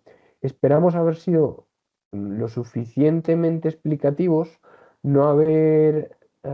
es un tema arduo, lo reconocemos, pero no haber sido demasiado pesados, que se haya entendido bien, y, y bueno, pues eso, estamos abiertos a preguntas, encantados de que participéis, y eso, tener casi seguro de que habrá cosas que no las vamos a saber responder, Creo que porque Carlota ya quiere esto, preguntar, así que Carlota, seguro bueno, que hay algo que no hemos sabido sí, sí, responder y sí, que Carlota seguro, seguro que nos puede aclarar.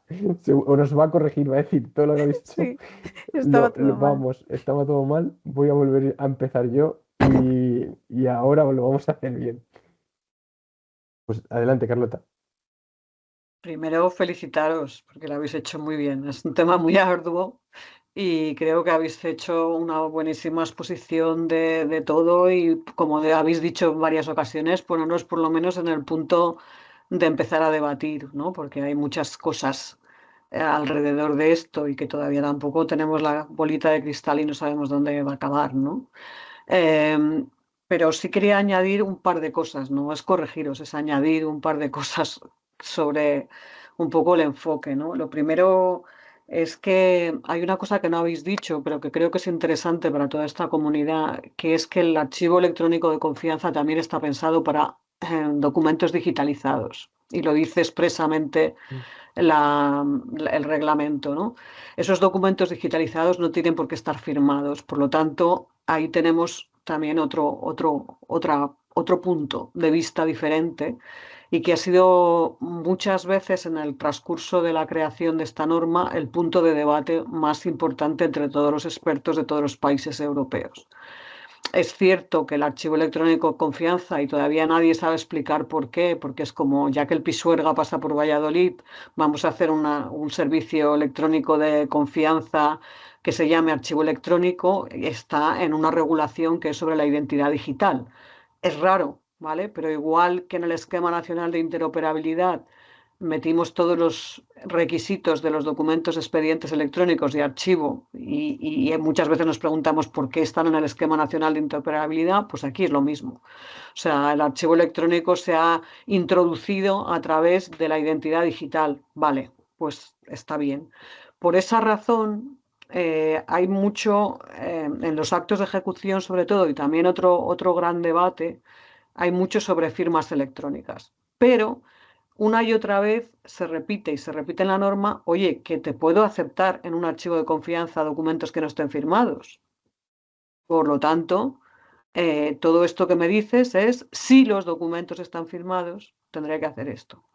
Otra cosa es que tú puedas utilizar métodos criptográficos también para, digamos, validar que algo ha entrado en el archivo, ¿no? O sea, es decir, yo meto en el archivo un paquete de documentos digitalizados, ¿vale? Y quizá le pongo un sello criptográfico para decir esto es lo que yo recibí, ¿no?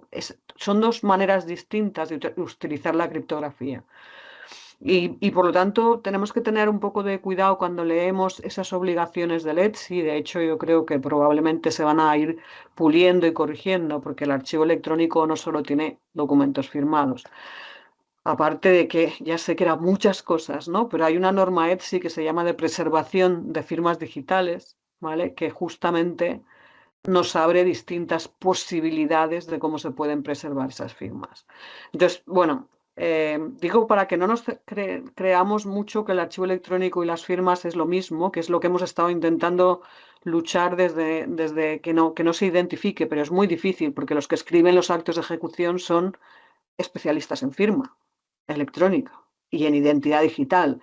Luego, es normal que el primer acto de ejecución, que por cierto se pueden ir cambiando a lo largo del tiempo, haya aparecido con tanta referencia a las firmas electrónicas. Pero estas eran dos puntualizaciones, ¿no?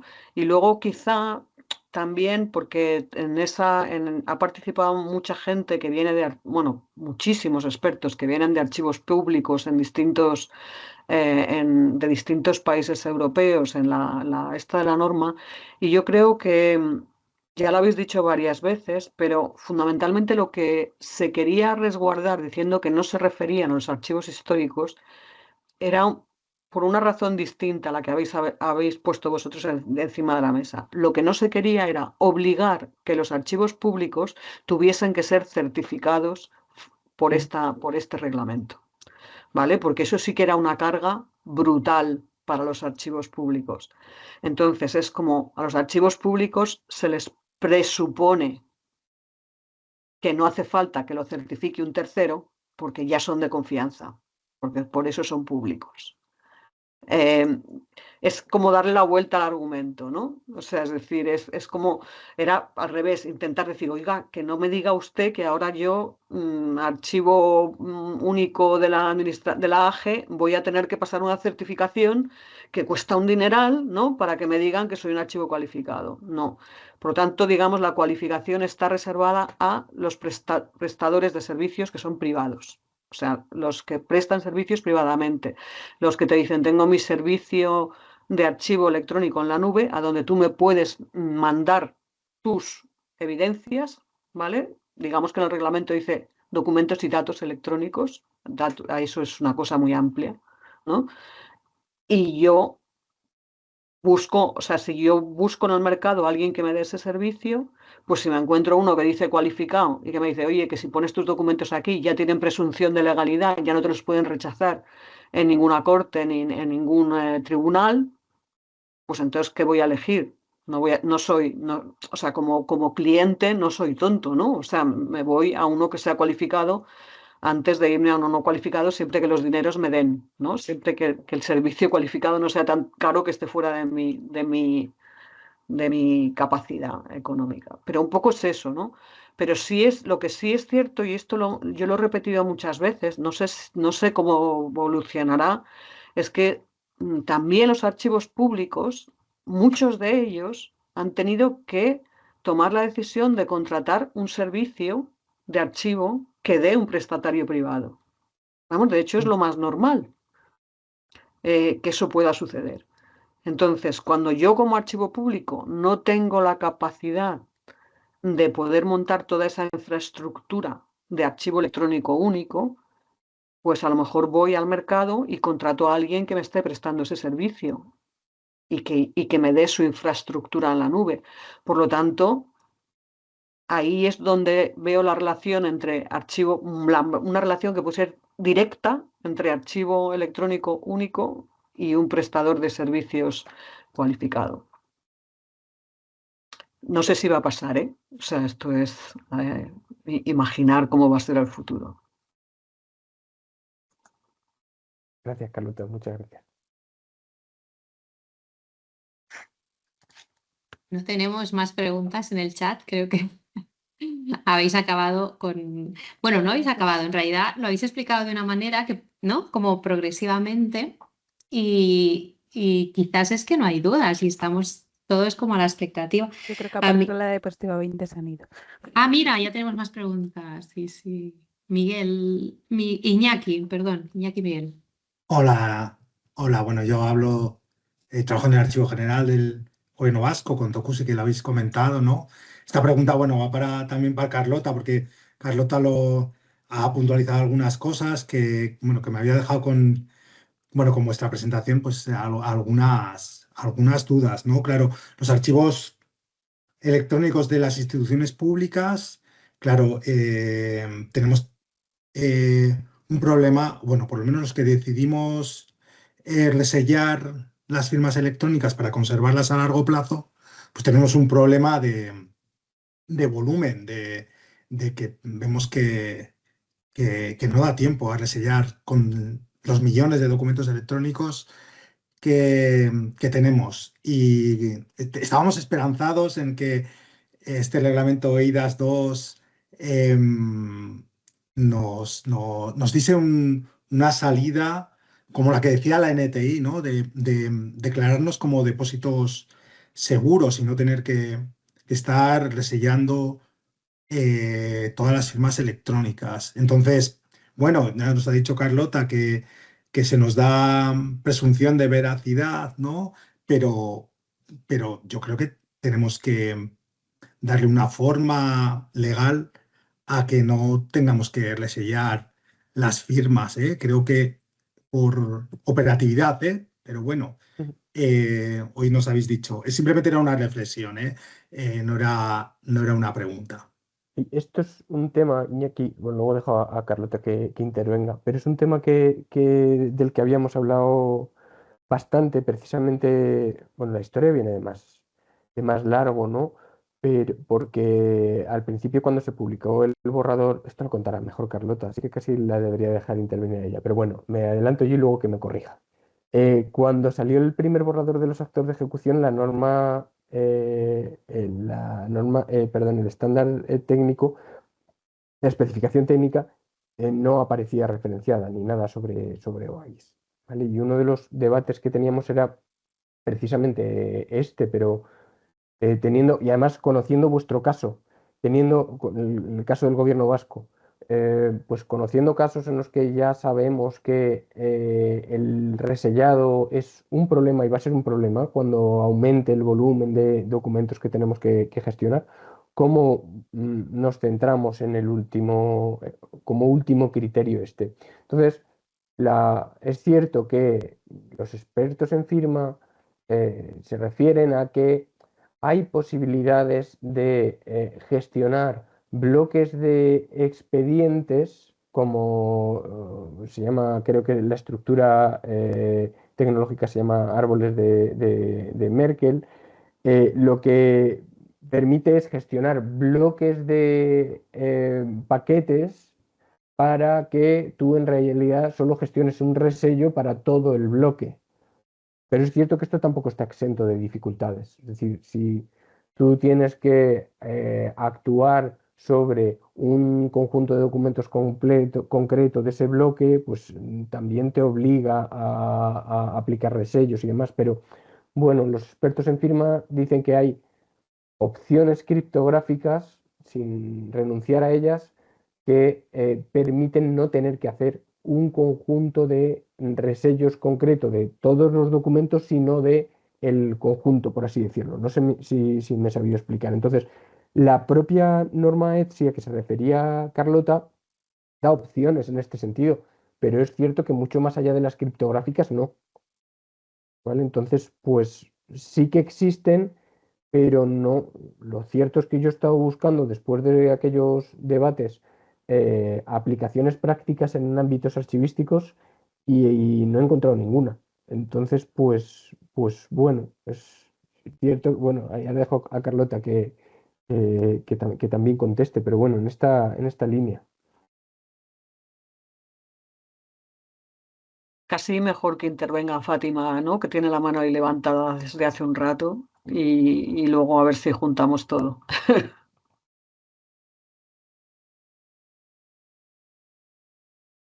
Fátima. Hola, muy buenas. ¿Qué tal? Hola. Uy, vale, no Ahí sé nos si vemos. funciona. Ahí, vale, sí, creo que sí llega. Vale, yo os iba a plantear una pregunta y no la focalizo en nadie, ¿eh? Un poco para el debate general, sobre todo para aquellos que habéis estado más implicados en esta regulación. Vale, van saliendo cuestiones sobre, bueno, que vamos a intentar aplicar todos estos criterios a la fase de archivo, pero en varios momentos, que además tiene todo el sentido que se apliquen o se exijan a lo largo de todo el ciclo de vida de los documentos. Vale, entonces, si nos vamos ahora a la realidad imperante en nuestras administraciones, que creo que la mayoría o muchos de los que estamos aquí estamos en el ámbito de la administración pública, nos encontramos que a día de hoy aplicaciones que teníamos on-premise, es decir, con almacenamiento en local, contratábamos una serie de sistemas de información específicos y comerciales que nos ofrecían una interfaz y una lógica de trabajo. Me imagino que se os estará dando en más administraciones o en más entidades casos como el que estamos viendo nosotros a diario casi, donde esos prestadores de servicios se están mudando a la nube. Nos obligan a que si queremos tener determinados sistemas de información, el almacenamiento tiene que ser en nube y durante, digamos, el periodo de vida útil o en la generación de esos documentos y de esa información, los estamos teniendo en servicios de externos, que quizás, y este es donde iba un poco hacia donde orientaba el debate, por si podíamos tratarlo aquí. ¿Qué hacemos? Empezamos a exigir estas cuestiones que se plantean en esta normativa ya en los pliegos o en la contratación de ese tipo de servicios, para que después sea continuista también cuando llegue la fase de archivo, o seguimos en esa vía corriendo como está y después intentamos compensarlo ya cuando llegan, digamos, a una fase ya posterior, más en la concepción de archivo histórico. Porque he visto que en varios momentos íbamos como basculando el enfoque de una a otra vía, aunque sí habéis insistido en que era a lo largo del ciclo de vida. Entonces os lo planteaba en cómo orquestamos esta nueva normativa con servicios que ya tenemos y que en muchos casos en las administraciones, aunque como dice Carlota, se nos presupone ya como un servicio de confianza, en realidad, en muchos casos, la producción de esa información y de esos documentos ya la tenemos en entornos privados o externalizados. Bueno, yo creo que, aunque se nos presuponga, voy a hablar desde dos puntos de vista. Uno, no llevo tanto tiempo en el ámbito privado, en el ámbito público. Mira, ¿ves? Lo digo al revés. No llevo tanto tiempo en el ámbito público, voy a hablar desde los dos puntos de vista. Por una parte, es cierto que se nos presupone, pero estaría feo no entender que son aplicables a nosotros también estos servicios y que necesariamente, como decía Carlota, esa infraestructura a la que nos encamina el reglamento y toda la normativa de desarrollo, pues vamos a tener que aplicarla también. Y si ya teníamos prestadores de servicios privados, pues en los procesos de renovación y demás tenemos que andar los caminos hacia que el determinado... A ver, lo que decía Carlota, no siempre son de aplicación todos los servicios, pero aquellos prestadores, por ejemplo, de tramitación electrónica que aplicaban firmas electrónicas y que tienen que conservarlas a lo largo del tiempo y demás, pues ahí está muy claro los criterios que se tienen que aplicar. Yo creo que va a haber margen para exigirlos, pero necesariamente los pliegos van a tener que evolucionar en ese sentido. Y ese movimiento hacia la huida de los CPDs no sé si públicos o propios de los proveedores, tiene varios argumentos, pero uno de ellos es que, y esto nos venía pasando desde hace tiempo, pero ahora es completamente exagerado, ahora es casi imposible conseguir un presupuesto a más de un mes vista de almacenamiento. Si inviertes en almacenamiento, en NAS, en CPDs, es prácticamente tener fijo un presupuesto porque los componentes de hardware están subiendo de una manera escandalosa. Y por otra, cumplir requisitos certificables, por ejemplo, para un proveedor privado, cumplir un requisito como el Esquema Nacional de Seguridad con un CPD propio, las características de ese CPD tienen que ser muy buenas. Entonces, si eres una empresa no muy grande o no tienes una gran infraestructura, optas por alguien que sí que te pueda dar un servicio con el que puedas cumplir con estos criterios. Yo creo que también esto va a servir para hacer cierta limpia en el mercado. Quien no tenga la capacidad no va a poder cumplir con los requisitos, pero eso también nos va a dar la continuidad a los mejores proveedores de servicios, creo yo. No sé si he contestado a todo, pero a lo mejor no he abierto más líneas de debate. Yo creo que estamos abriendo líneas de debate, pero porque tiene que ser así, ¿no? O sea, porque estamos ante algo diferente y que si no nos equivocamos, yo creo que tanto María como Valentín, como yo, como muchos otros que estamos en el grupo de trabajo que hemos montado para hacer el seguimiento de todo esto dentro de UNE, pues estamos convencidos, si no, no gastaríamos nuestro tiempo en ello, de que esto cambiará las cosas. Ahora, ¿cómo las va a cambiar? Esto probablemente nosotros también tenemos capacidad de influencia de cómo la va a cambiar, pero estamos seguros de que esto es un hito, ¿no? Y que este hito tiene que cambiar las cosas de una manera u otra. Yo por no dejar lo que ha dicho Iñaki antes, o lo que ha preguntado Iñaki antes, claro, yo creo que lo primero que tenemos que aclarar en todo esto es que nosotros en nuestro entorno nacional hemos diluido mucho más que en otros países europeos lo que significa archivo y lo que significa archivo electrónico. Y nos encontramos en el mercado gente que habla de que lo que venden es un sistema de tramitación y dicen que incluye archivo electrónico. O nos encontramos a gestores documentales que también los entendemos como archivo electrónico. Digo porque es vuestro caso, Iñaki, en Euskadi. Pero en el resto de Europa esto no es así, ¿vale? Por eso yo creo que es importante la diapositiva que habéis puesto de esto consolida el modelo OAIS. Y el modelo OAIS es un modelo en que los productores hacen sus documentos como los tengan que hacer, firmados, no firmados, etcétera, etcétera. Y hay un momento que ahí lo único que podríamos poner en discusión, como muy bien habéis hecho, es que nuestra legislación dice que es cuando se cierran los expedientes que tienen que ir al archivo, ¿vale? Pues lo que se puede discutir es el momento en el que tú necesitas mandar las cosas a un archivo.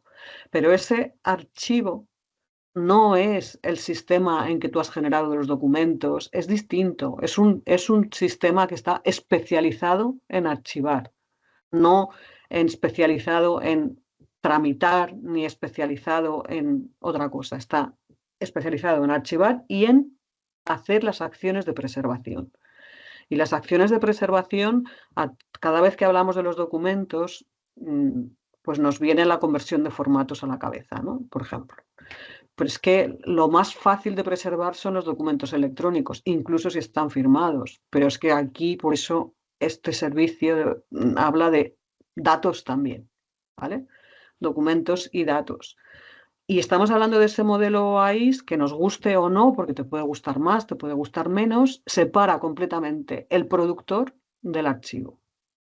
¿Y por qué ese modelo es tan bueno ha sido tan acogido para estos prestadores de servicios en el mercado? Porque es cierto, como un prestador de servicios externo, privado, va a tener que ver con el productor, es distinto, es una organización diferente, ¿no? Yo contrato a alguien y esa organización es diferente. Por lo tanto, encaja muy bien con el modelo AIS. Para el modelo AIS el archivo es independiente de lo que pasa en el productor y es independiente de los que consuman esos servicios del archivo, ¿vale? Es como una entidad en sí mismo. Entonces, dicho, yo creo que esto es importante para entenderlo. ¿Por qué? Porque cuando hablamos de tenemos que resellar, ¿vale? Mi contestación es: en el archivo electrónico no es necesario resellar, depende cómo, pero en el archivo electrónico, ¿vale? Cuando yo ya he cogido, he empaquetado lo que tengo que mandar al archivo y lo mando al archivo. Y ahí es donde se abren distintas opciones, ¿vale? Ya digo que siempre y cuando tú decidas para el archivo electrónico, o sea, para hacer las funciones de archivo electrónico, utilizar criptografía, tú vuelves a tener el problema de quién actualiza la criptografía. Pero para los documentos que ya vienen firmados de casa, por decirnos de alguna manera, yo puedo establecer distintos métodos de preservar esas firmas, que puede ser el árbol de Merkel, alguien lo estaba diciendo, José María, en el chat, ¿no? O sea, es decir, una de las cosas que se está haciendo y que es absolutamente válida dentro de este entorno de prestadores de servicios cualificados es que tú, en nuestro caso, lo traduciríamos a yo solamente resello el índice de los expedientes. No tengo que resellar los documentos. Eso es absolutamente permitido y está dentro de la preservación de índices. Pero es que puede ir más allá. Daros cuenta que el modelo AIS tiene otra cosa que también tendríamos que poner aquí. Hay entre el productor y el archivo un acuerdo de transferencia. Y ese acuerdo determina cuáles van a ser las relaciones entre tú y yo.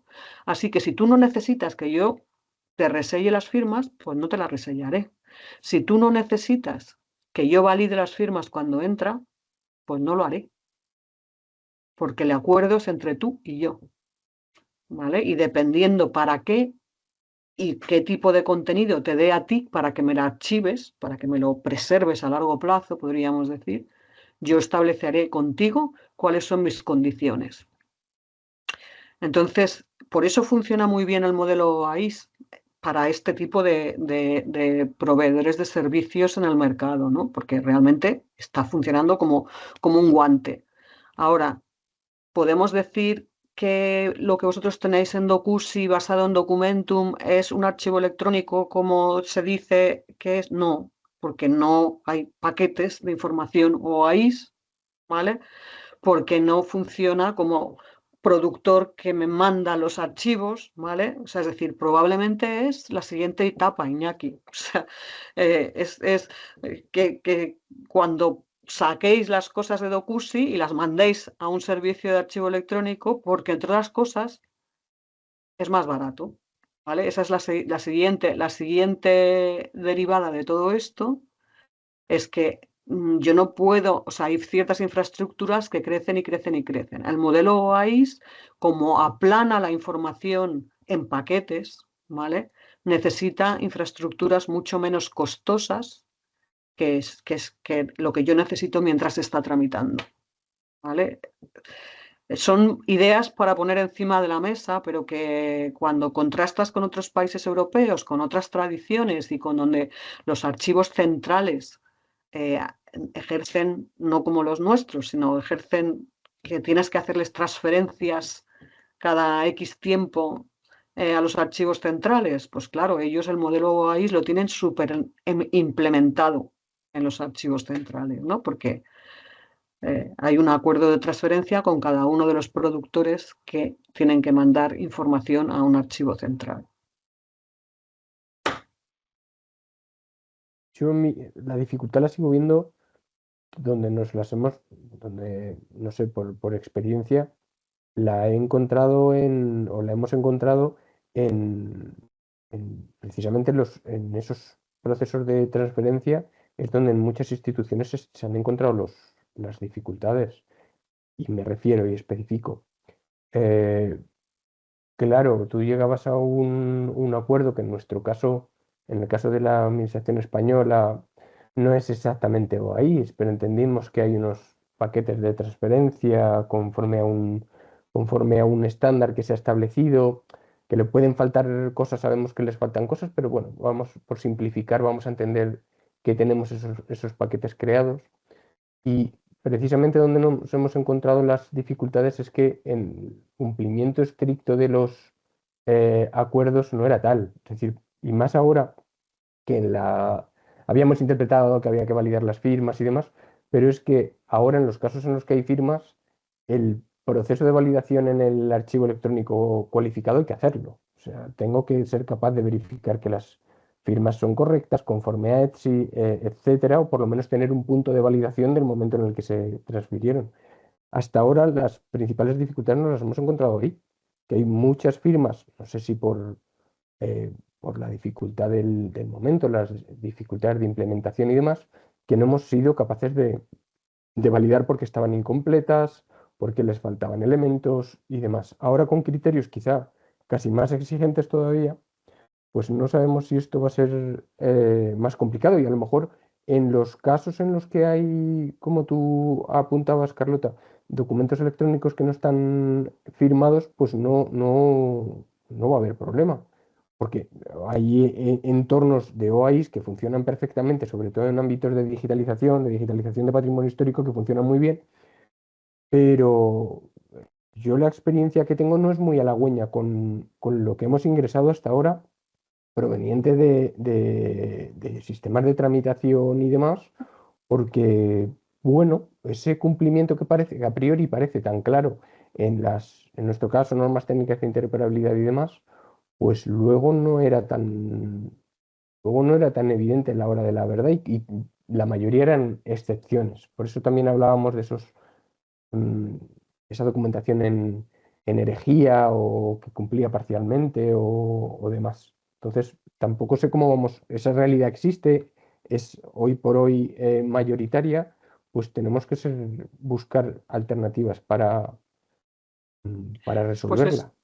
es muy interesante lo que dices, porque bueno, adelantaros también que siendo conscientes de que esta versión 1 de la especificación técnica no era perfecta, porque como han dicho perfectamente María y Valentín, se ha corrido muchísimo para tener voz y eso se ha conseguido, ya se está trabajando desde hace meses en la 2. En además coger lo que dicen los actos de implementación y decir, a ver, ¿por qué nos han metido esto y cómo lo trasladamos a la versión 2 para que en el próximo acto de ejecución pues quede más claro todo y que sea más válido, ¿no? Es que ya estamos trabajando en la versión 2. En esa versión 2 se ha discutido muchísimo esto que estás diciendo y se ha llegado a la conclusión, no sé al final cómo ha quedado redactado, de que tú no puedes exigir que el archivo electrónico valide las firmas a la entrada, ¿vale? Precisamente por lo que tú dices, porque si me quieren mandar a archivar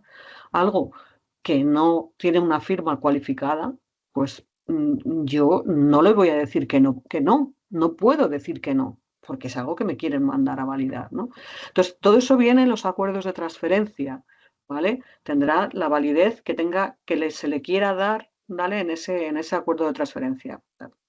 Tendremos mucho que hablar, pero es cierto. O sea, tú como servicio de archivo, imaginaos un servicio de archivo privado que yo digo no te puedo ingestar estos documentos porque no hay validación de firma. me va a decir, pues vaya manera de perder negocio, ¿no? Si no me quieres archivar esto que te estoy mandando yo a ti, porque dices esto.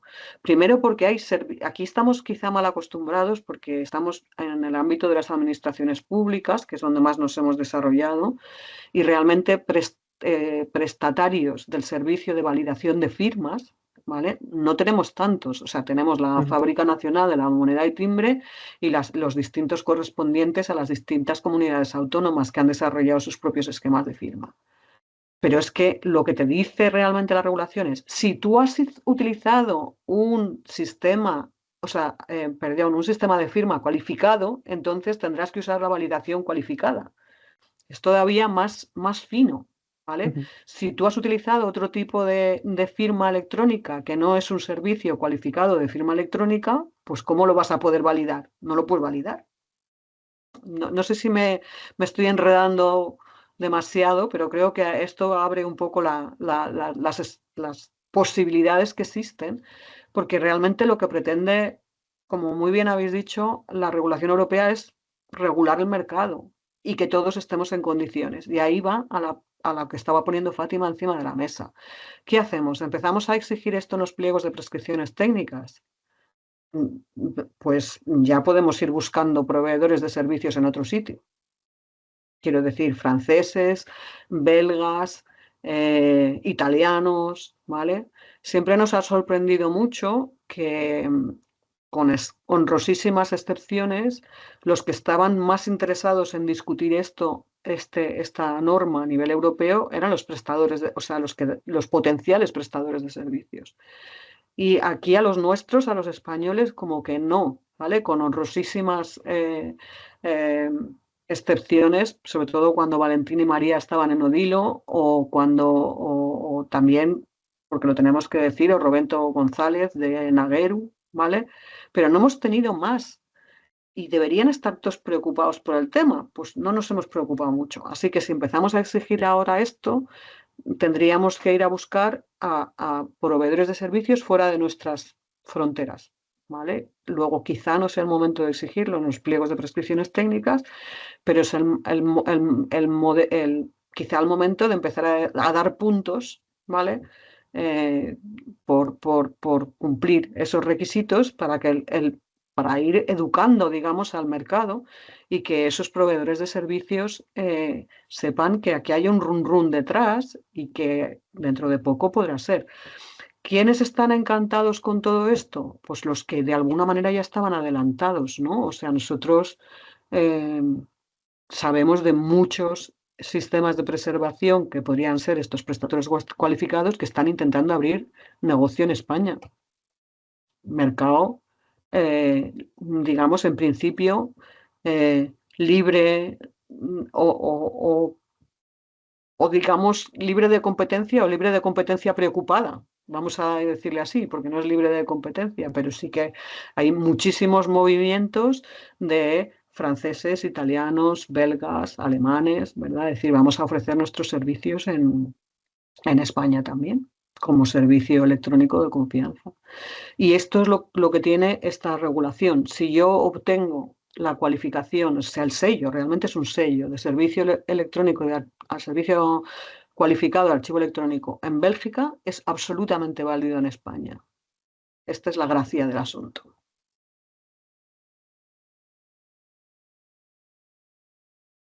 Precisamente por todo esto es tan oportuno este webinario porque queremos hacer ese llamamiento a la participación de expertos en la materia, que tengan esa visión, esa capacidad, que puedan hacer reaccionar a aquellos de los que se espera luego esa actividad y poder poner en común soluciones prácticas que sean lo más viables posibles y lo más satisfactorias para las necesidades de lo que existe a nivel de España, tanto en el sector público como en el privado. Y esa es la idea de la normalización. Se está revisando la especificación europea para hacer esa segunda edición y mejorar, y todos esos aspectos podrán modificarse pero hay que defenderlo y hay que pelearlo y los argumentos tienen que salir de aquellos interesados, lógicamente. Entonces, bueno, pues ahí Carlota es la presidenta de ese grupo de trabajo 9 y confiamos plenamente en que van a tener en cuenta la voz de los expertos españoles.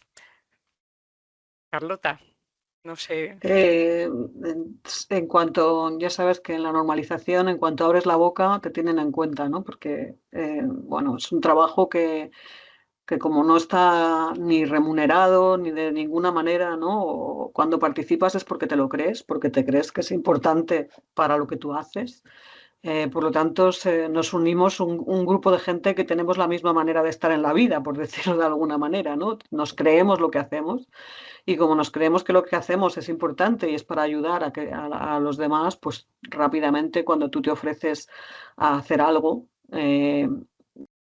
tu voz es tenida en cuenta y así ha sido siempre, ¿no? Y lo seguirá siendo. Por lo tanto, como dices, Tania, animar a que cualquiera que tenga preocupaciones en este sentido, que se una a nosotros y que juntos iremos buscando cuál es la manera de influir, ¿no? Para que en la normalización se hace también mucho política de país, en el buen sentido de la palabra, ¿no? Para que no se queden atrás nuestras empresas, las personas que están trabajando en nuestro sector, etcétera, y que al revés, que se le abran las puertas, ¿no? O sea, las puertas están abiertas en un sentido y en otro, ¿no? Para tener un mercado más amplio, que es todo el mercado europeo. Y en eso estamos. ¿Sí? Os ha puesto Tania en el chat el enlace por si queréis consultar la norma que nos han presentado y que si queréis de verdad participar, pues nos podéis escribir o a Carlota, a mí, a Tania, quien sea, y entráis en estos grupos. Me sabe mal, pero se nos ha ido el tiempo, así que tendríamos que ir cerrando la sesión. Agradeceros muchísimo, Valentín, perdón.